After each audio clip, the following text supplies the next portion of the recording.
Lance Batchelor, being a broadcaster on a local radio station and a professional bodybuilder, was convinced that size and strength would determine the outcome of a fight of this kind, and that skill had little or nothing to do with it. Believing this, he allowed himself to be prodded by his friends into publicly announcing a challenge to Pedro on the airwaves. Pedro, sight unseen and without hesitation, accepted. Being a professional referee, I explained to Pedro and Lance that this is a no-rules fight. However, there would be no eye gouging or biting, and that I would stop the fight if I felt either opponent was in danger of permanent injury.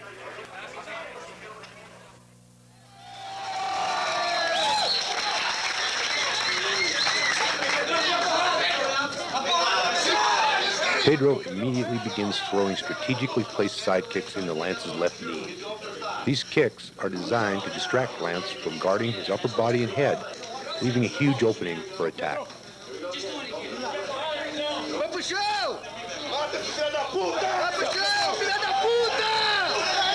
As you can see, the effectiveness of the kicks have allowed Pedro to squarely land a right jab and a left cross to Lance's exposed nose and jaw, leaving Lance cut and his nose bleeding. Here, a left hook opens up a cut under Lance's right eye. Another shot of the same.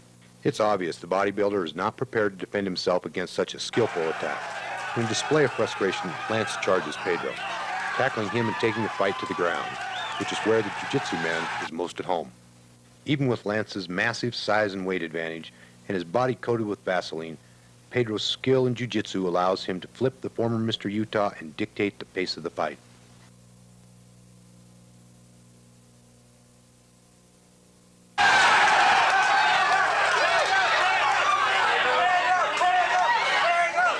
Desperately trying to separate himself from Pedro's grasp, Lance's futile blows have no effect against Pedro's maneuvers. Pedro's jiu-jitsu tactics include various flips and other effective foot techniques that are designed to make his adversary expend energy and wear himself down.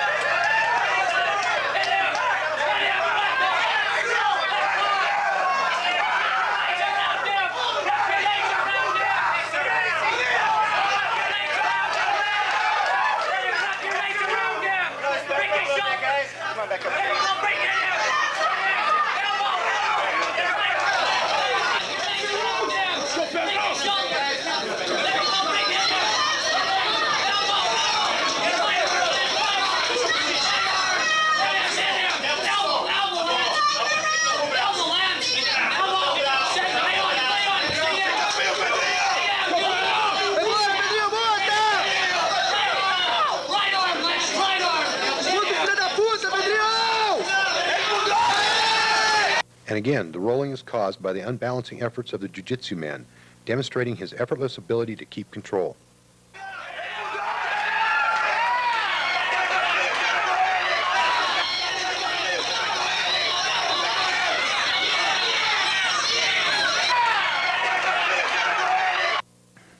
As the clinch is released, Lance throws 4 punches, none of which connect with their intended targets.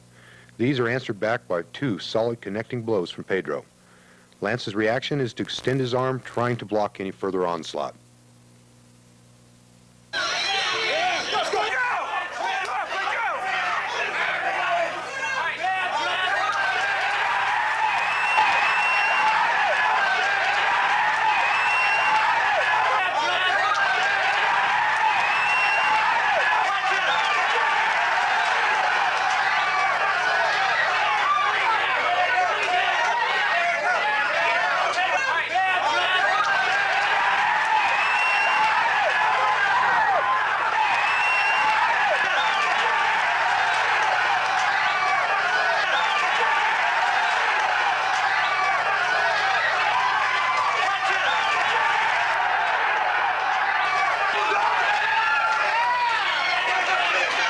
With the arm lock in perfect position and Lance losing his balance as he topples to the ground, he taps out on Pedro's leg.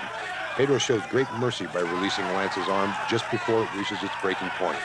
At this point, I choose to stop the fight so that no further injury will be suffered by Lance.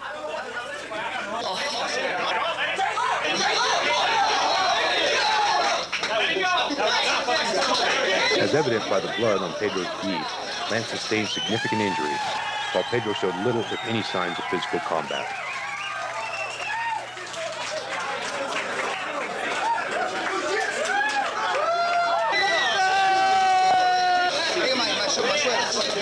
So did size and strength prevail over the skill of jiu-jitsu?